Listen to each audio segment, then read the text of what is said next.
प्रिय विद्यार्थियों, आइए पढ़ते हैं उत्तर प्रदेश माध्यमिक शिक्षा परिषद प्रयागराज के कक्षा हिंदी में काव्य खंड के अंतर्गत सुभद्रा कुमारी चौहान को ध्यान दीजिएगा। इनका जीवन परिचय भी महत्वपूर्ण है और इनकी रचनाएं लगभग हर बार पूछी जाती हैं। तो जीवन परिचय पढ़ लीजिएगा और रचनाओं को जरूर पढ़ लीजिएगा। आपको रचनाओं की एक छोटी सी सूची बना लेनी चाहिए, जिसमें कि सुभद्रा कुमारी चौहान, मैथिली शरण गुप्त, केदारनाथ सिंह जैसे कवियों के बारे में उनकी जो रचनाएं हैं वो जरूर लिख लेना चाहिए। फिलहाल आज हम लक्ष्य बनाए हैं पढ़ने के लिए झांसी की समाधि पर। ठीक, तो आज इसे हम देखेंगे। हमारा शीर्षक है झांसी की समाधि पर। इसको अपने कक्षा 6, 7, 8 में भी कहीं ना कहीं पढ़ा ही होगा। तो थोड़ा सा मुझे लगा कि क्योंकि सरल तो लगता है लेकिन इसकी वीडियो की जरूरत दिख रही है हमको, तो हमने कहा चलो देख लेते हैं, आज इस पर कुछ काम किया जाए। तो देखते हैं इसको। ज्यादा कठिन नहीं है और बड़े ही महत्वपूर्ण समय पर इसकी पढ़ाई भी हो रही है। एक बार देखना जरूर और मित्र बंधुओं में शेयर कीजिएगा। वीडियो देखते हैं लेकिन लाइक करना भूल जाते हैं, ये काम पहले कर दीजिए। इस समाधि में छिपी हुई है एक राख की ढेरी, जलकर जिसने स्वतंत्रता की दिव्य आरती फेरी। यह समाधि यह लघु समाधि है झांसी की रानी की, अंतिम लीला स्थली यही है लक्ष्मी मर्दानी की। यहीं कहीं पर बिखर गई वह, गए लिखा है, गई होना चाहिए, भग्न विजय माला सी, उसके फूल यहाँ संचित हैं यह स्मृति शाला सी। सहे वार पर वार अंत तक लड़ी वीर बाला सी, आहुत सी गिर चढ़ी चिता पर चमक उठी ज्वाला सी। बढ़ जाता है मानवीर का रण में बलि होने से, मूल्यवती होती सोने की भस्म यथा सोने से। रानी से भी अधिक हमें अब यह समाधि है प्यारी, यहाँ निहित है स्वतंत्रता की आशा की चिंगारी। इससे भी सुंदर समाधियां हम जग में हैं पाते, उनकी गाथा पर निशीथ में क्षुद्र जंतु ही जाते। उनकी गाथा पर निशीथ में क्षुद्र जंतु ही गाते। पर कवियों की अमर गिरा में इसकी अमिट कहानी, स्नेह और श्रद्धा से गाती है वीरों की बानी। बुंदेले हर बोलों के मुख हमने सुनी कहानी, खूब लड़ी मर्दानी वो तो झांसी वाली रानी। यह समाधि यह चिर समाधि है झांसी की रानी की, अंतिम लीला स्थली यही है लक्ष्मी मर्दानी की। हम पूरे पाठ को एक ही व्याख्यान में प्रस्तुत करने का प्रयास करेंगे, इसलिए आप शब्दार्थ के लिए तैयारी कर लें। ध्यान दीजिए, 1857 में अलग अलग क्षेत्रों से अलग अलग लोग अंग्रेजों के खिलाफ युद्ध कर रहे थे। उसी क्रम में झांसी में रानी लक्ष्मीबाई, जिनका नाम मनु, मणिकर्णिका आदि बताया गया है, क्योंकि जब ये अपने मायके में थी, एक बच्ची थी, तो इसका नाम मनु भी था और मणिकर्णिका भी था। इनका मायका बनारस में था, इनके पापा बनारस के राजा थे, उनकी बेटी थी, ये बात समझिएगा। और विवाह हुआ झांसी में। तो ध्यान दीजिएगा, अंग्रेजों में जो एक अंग्रेज था ह्यूरज से लड़ाई हुई, बहुत अंग्रेज हारे, लेकिन ह्यूरज जो है झांसी पर आक्रमण करके उसे जीतना चाह रहा था, और जीते जी वो जीत नहीं पाया है। तो उसके बारे में ढेर सारी और बातें मिलती हैं, आज हम यहीं पर रहेंगे। ह्यूरज ने अंत में कहा था कि यहाँ सोए हुए हजारों वीरों में एक महिला मर्द यही झांसी की रानी है। समझिएगा, स्त्री होते हुए भी हजारों पुरुषों से बढ़कर बताया। ज्यादा समय न लगे इसलिए हम शब्दार्थ में आते हैं। झांसी की रानी की समाधि पर आप देखिएगा, समाधि आप जानते हैं ना, जब कोई देश के लिए शहीद हो जाता है तो उसकी समाधि बनाई जाती है, जिससे कि लोग उसको देखें और उससे जुड़ी हुई कहानी समझें, और ये समझें कि मातृभूमि के लिए लोग क्या नहीं कर देते। पुरुषों की बात छोड़िए, महिलाएं देश और अपनी जन्मभूमि के लिए कहाँ तक समर्पित हुई हैं, इसी के लिए इस समाधि को आज हम याद कर रहे हैं। समझिएगा, इस समाधि में अर्थात झांसी की रानी की इस समाधि में जहाँ उनका अंतिम संस्कार किया गया था, छिपी हुई है अर्थात दबी हुई है एक राख की ढेरी। एक ऐसी राख दबी है जो कहने के लिए राख है, लेकिन उसमें आज भी वही आग है, वही देशभक्ति की ज्वाला है। राख जानते हैं ना, राख इसलिए कहा जा रहा है क्योंकि कभी भी उसमें आग भड़क सकती है। जलकर स्वयं को मिटा करके जिस लक्ष्मीबाई ने स्वतंत्रता की अर्थात देश की आजादी की दिव्य आरती, अलौकिक आरती फेरी अर्थात घुमाया है, जिसने अपना जीवन बलिदान करके स्वतंत्रता के स्वागत में खुद को जलाकर स्वतंत्रता की आरती किया है। हम शब्दार्थ में हैं।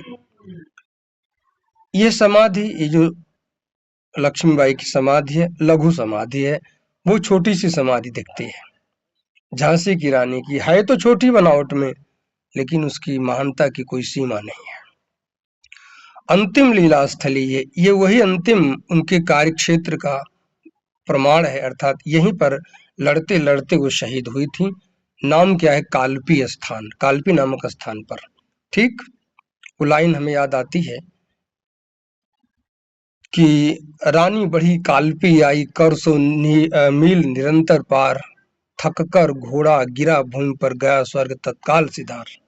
यमुना तट पर अंग्रेजों ने फिर खाई रानी से हार, विजयी रानी आगे चल दी किया ग्वालियर पर अधिकार। ऐसी चीजें मिलती हैं, तो ध्यान दीजिएगा। तो ये समाधि जो है, मैं निश्चित स्थान तो नहीं, लेकिन ये कविता मुझे वो स्थान बताती है। फिलहाल ग्वालियर, उन्होंने ग्वालियर पर भी अपना अधिकार जमाया था। छोड़िए, मैं समाधि की बात करता हूँ। तो ये समाधि छोटी सी समाधि, लेकिन इसमें महानता छिपी है। अंतिम लीला स्थली है, उनकी अंतिम कर्म स्थली है। किसकी? लक्ष्मी मर्दानी की। लक्ष्मी यानी लक्ष्मीबाई, मर्दानी अर्थात पुरुषों से भी अधिक वीर वीरांगना। यही कहीं पर, इसी स्थान पर, किसी मिट्टी के कण की बात कहीं भी, यहीं कहीं पर, यहीं इसी के आसपास बिखर गई वो बिखर गई थी, अर्थात उसने अपना पूरा जीवन समर्पित किया था। भग्न विजय माला सी, टूटे हुए विजय माला अर्थात विजय माला के फूलों के समान। उनके फूल, जो विजय माला लक्ष्मीबाई के रूप में टूटी थी, उसके फूल अर्थात उनकी यादें। फूल से क्या तात्पर्य है? उनकी यादें यहाँ संचित हैं, यहाँ रखी हुई हैं। यह स्मृतिशाला सी, यह उनकी यादों का भवन है, अर्थात इस छोटी सी समाधि में उनकी यादें समाई हुई हैं।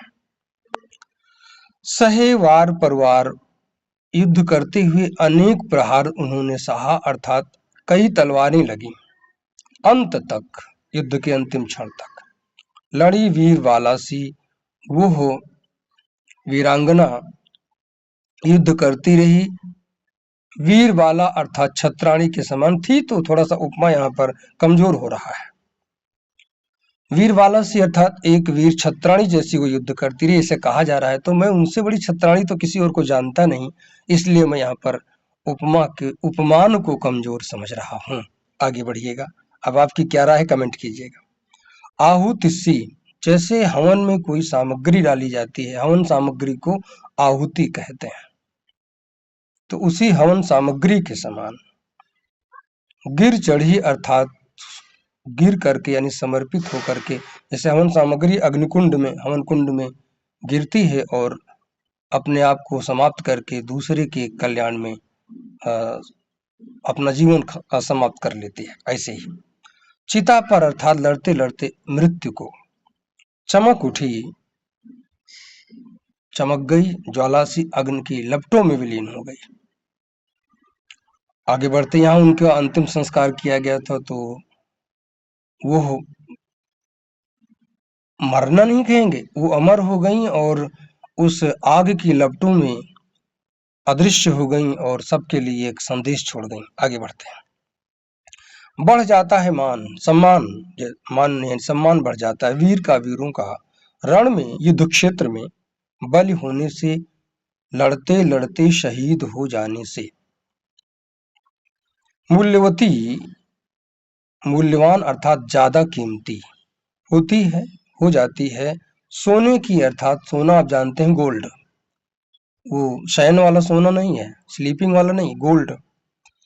सोने की अर्थात सोना नामक धातु की, भस्म अर्थात राख, यथा जैसे, सोने से, सोने से, यानी कि व्याख्या में ले लेंगे इसको, लेकिन थोड़ा सा स्पष्ट हो जाए। जैसे सोने से ज्यादा सोने की राख महंगी बिकती है, स्वर्ण भस्म कहा जाता है उसे, वैसे ही कोई वीर जिंदा रहता है तो जितना उसका सम्मान होता है उससे कहीं ज्यादा लड़ते लड़ते जब वो शहीद हो जाता है तो उसका सम्मान हो जाता है। इस बात को समझिएगा। रानी से भी अधिक, महारानी लक्ष्मीबाई से भी ज्यादा हमें, हम भारतीयों को अब, जबकि वो शहीद हो चुकी हैं, ये समाधि है प्यारी, ये समाधि पसंद है, अर्थात मैं इसको नमन करता हूँ। आप भी जहां पर हैं मन ही मन उस समाधि को प्रणाम कर लें।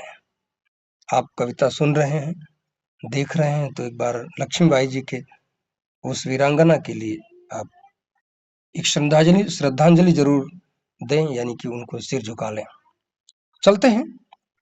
प्यारी अर्थात और अधिक प्रिय है, यहाँ निहित है अर्थात स्थित है, विराजमान है स्वतंत्रता की, अर्थात आजादी की, आशा की, उम्मीदों की चिंगारी, एक आग की,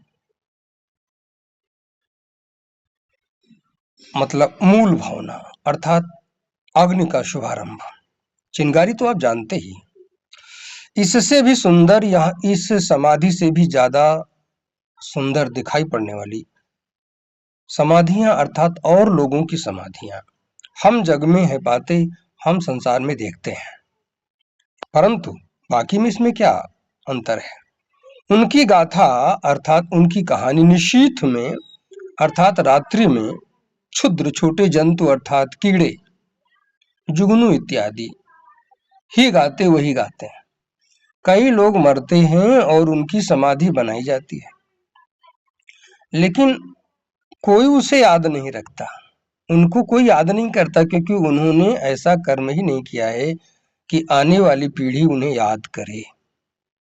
जिंदगी भर लूटे खाए और उनके बच्चों ने समाधि बनवा दिया। अनेक नेताओं की ऐसी तमाम समाधियां बनी हुई है। उनके उनके गीत को, अर्थात उनकी जीवन कथा को कोई नहीं गाता। गाता कौन है? रात में कुछ कीड़े उस पर भिनभिनाते हैं, किनकिनाते हैं, वही मानो उनके बारे में कुछ गाते हैं। अर्थात समझदार आदमी उधर जाना पसंद नहीं करता। वो तो समझता है कि भैया खूब लूटे खाए थे और देश का और पैसा डुबा दिया समाधि बनाने में। ऐसे नेताओं के लिए धिक्कार लिखना हमारे कमेंट में, यदि हमारी बात समझ में आती है तो। सबको मैं नहीं कह रहा हूँ, बहुत से ऐसे आज भी नेता हैं जो देश के लिए मर मिटने को तैयार रहते हैं। आगे बढ़ते हैं। हाँ, एक मैं समय तो लग रहा है, लेकिन एक बात जरूर कह दूं, देश में सबसे सच्चा नेता वो हो सकता है जिसकी हिम्मत हो कि अकेले साइकिल से या मोटरसाइकिल से अपने कार्यालय जाए। 50 ठी गनर लेके चलते हैं, इसका मतलब समझ रहे हैं? देश के कई लोगों को उन्होंने तकलीफ दे रखी है, कौन कब इलाज कर दे कुछ नहीं पता है। इसलिए 50 गनर को लेकर के तब जब मंच पे बोलते हैं तो लगता है पूरी दुनिया की ताकत इन्हीं के अंदर है, और अकेले बाहर निकलने की हिम्मत नहीं है। ऐसे शूरवीरों को धिक्कार लिखो भैया कमेंट में। आगे बढ़ो। पर कवियों की अमर गिरा में, परंतु मुझ जैसे कवियों की अर्थात सुभद्रा कुमारी चौहान जैसी कवयित्रियों की अमर वाणी में इसकी अमिट कहानी, केवल इसी समाधि की एक ऐसी कहानी गाई जा रही है जो कभी नहीं मिटेगी।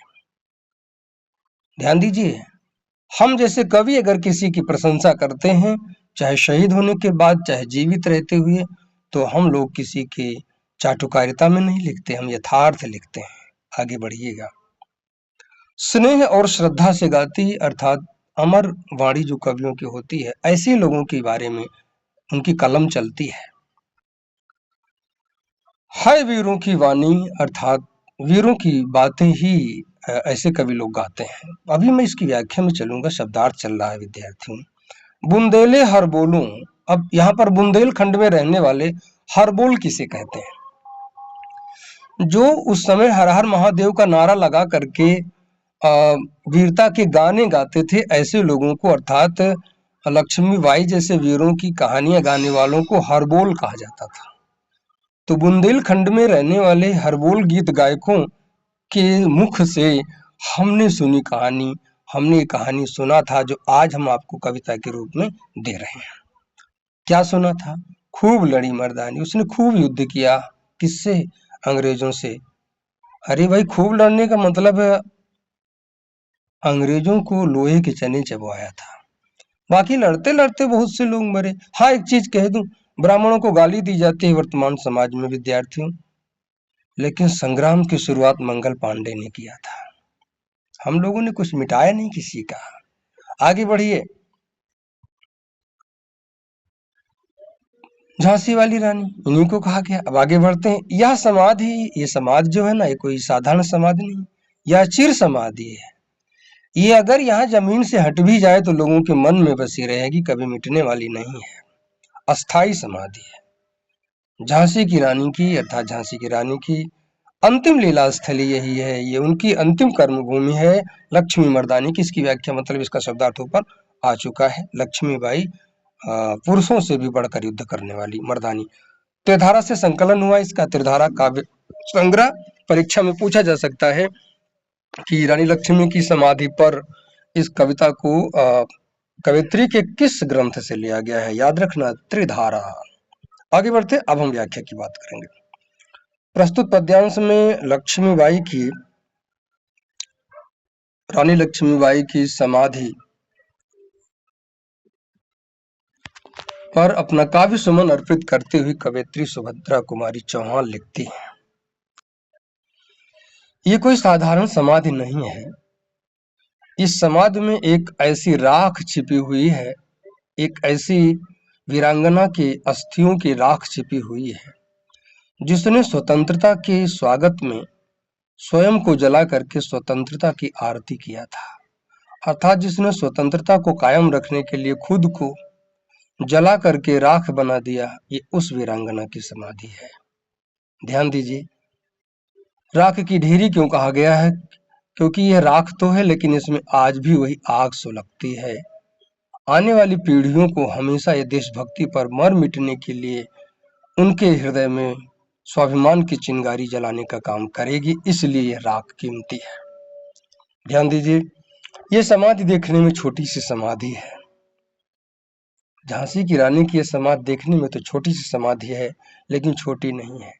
ये लक्ष्मीबाई के कर्म भूमि की अर्थात युद्ध क्षेत्र की अंतिम पहचान है, इसलिए हम इसे नमन करते हैं। यही कहीं पर वो लड़ते लड़ते वैसे ही बिखर गई थी, अर्थात शहीद हो गई थी, मानो विजय के फूलों की माला टूट करके गिर गई हो, उसके एक एक फूल एक एक दाने बिखर गए हो। और ये समाधि उनकी यादों का एक घर है, यादों का महल है। किसकी यादों का महल बताया गया है?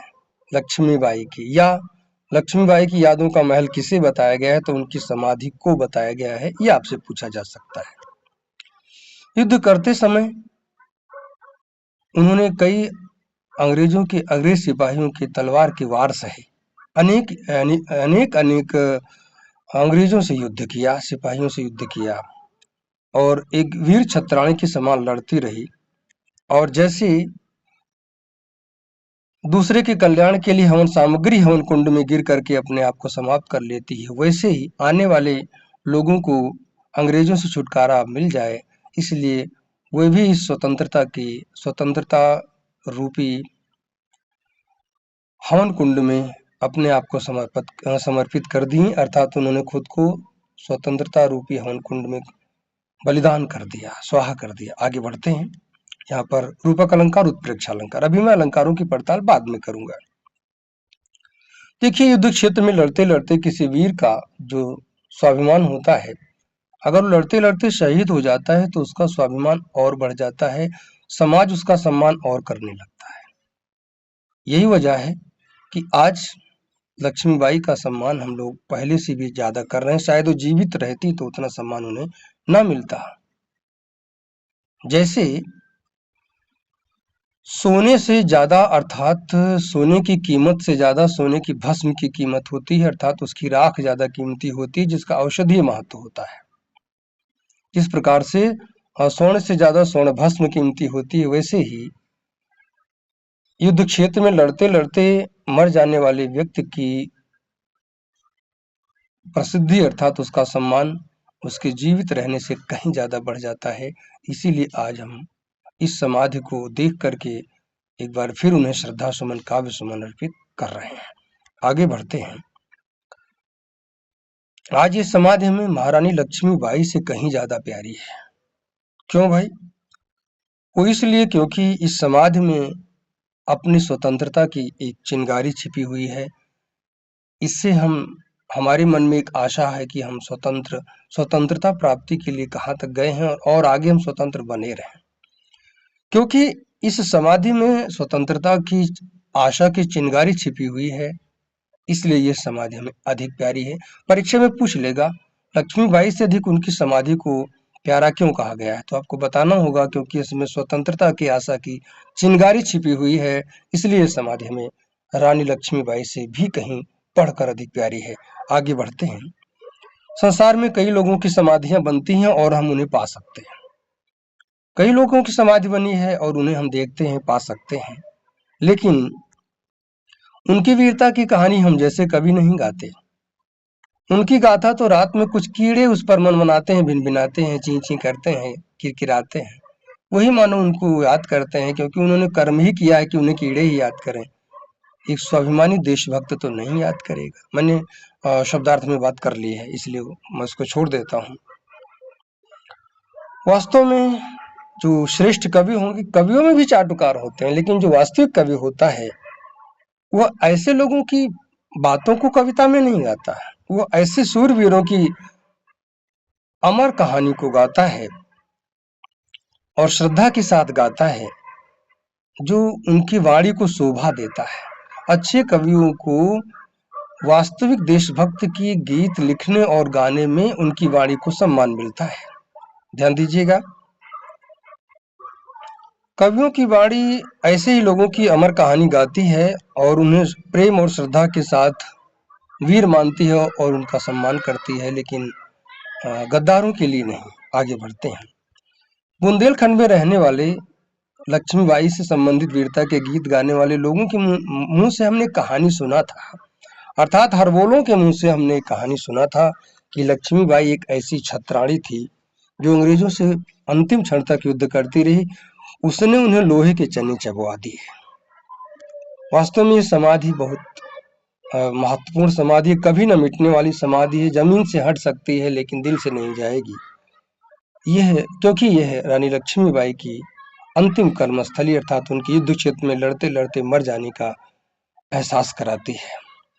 ऐसे वीर पुरुषों से भी अधिक स्वाभिमानी वीरांगना को शत शत नमन प्रणाम। तो विद्यार्थियों, ये था इसका व्याख्यान। आइए, थोड़ा सा बहुत ज्यादा कठिन नहीं है, कुछ काव्य सौंदर्य के तत्व समझ लेते हैं। पूरे की बात करें, रस की बात करते हैं तो वीर रस, छंद की बात करें तो मुक्त तुकांत छंद है, और अलंकार की बात करें तो स्वभावोक्ति, अनुप्रास, दृष्टांत। जहां और कोई अलंकार मिलेगा वहां पर हम रुकेंगे। अभी हम भग्न विजय मालासी में उपमा अलंकार है, स्मृत सालासी इसमें भी उपमा अलंकार है, वीर बालासी में भी उपमा अलंकार है, आहुति सी में भी उपमा अलंकार है, ज्वाला सी में भी उपमा अलंकार है, ज्वाला जैसी। बढ़ जाता है मान वीर का रण में बलि होने से, मूल्यवती होती सोने की भस्म यथा सोने से। यहाँ पर दृष्टांत और उपमा दोनों अलंकार है। स्वभावोक्ति और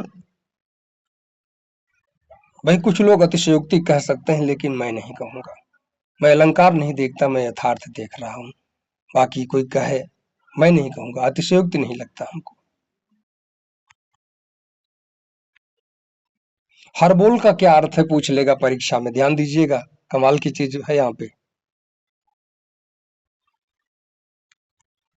परीक्षा में पूछ सकता है कि भाई लक्ष्मीबाई अंतिम क्षण में किसके साथ युद्ध कर रही थी? आपको लिखना है ह्यूरेज। ह्यूरेज, ह्यूरेज, समझ रहे हैं ना? तो ये हुआ अलंकार। भाषा की बात करें तो शुद्ध खड़ी बोली, शुद्ध परिमार्जित खड़ी बोली। शैली, शैली प्रबंधात्मक, मुझे जो लग रहा है कहानी लगातार चल रही है। और गुण की बात करते हैं तो प्रसाद और ओज दोनों गुण विद्यमान है, दोनों है, शब्द शक्ति अभिधा और लक्षणा। तो विद्यार्थियों आज यहीं तक।